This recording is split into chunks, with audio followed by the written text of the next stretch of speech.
So, hello guys, I'm back. I just got off from the clinic.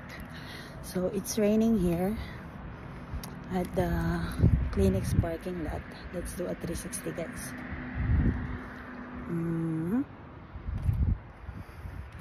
Yeah, so pasok na tayo sa truck muna.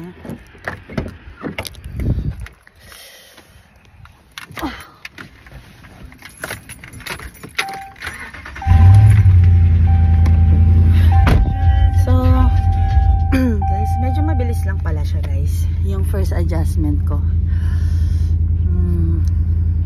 Todo natin the screen.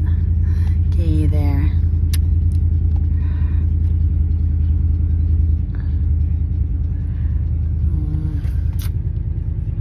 Kaso guys, nung hinatak nila yung wire, medyo nasaktan ako doon, lalo na yung sa taas. Tapos nag-iba yung bite ko.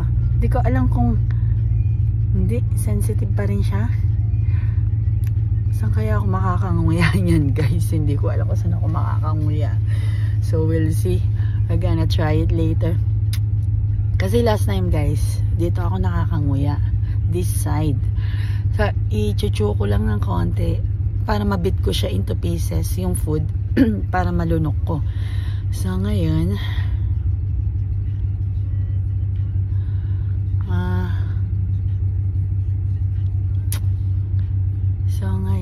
hindi ko alam kung saan ako makakapira-piraso ng pagkain.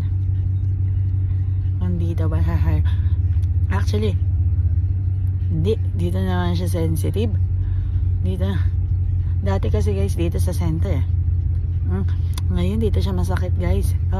Naglapat yung now it is difficult for me to there to close my but there's changes, no? It's straight already. They're not overlapping anymore. Ay, a little bit, konti. Dati guys talagang naka-overbite ako. Ngayon medyo nag-grind guys, no?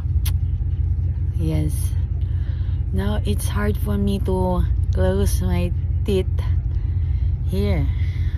It's kinda painful here. Maybe here I can chew here. Yeah, so my biting will be here to cut the food before I swallow it. So let's see later. So right now guys, it's still early. I'm just gonna message Jonah if she's ready to braid my hair.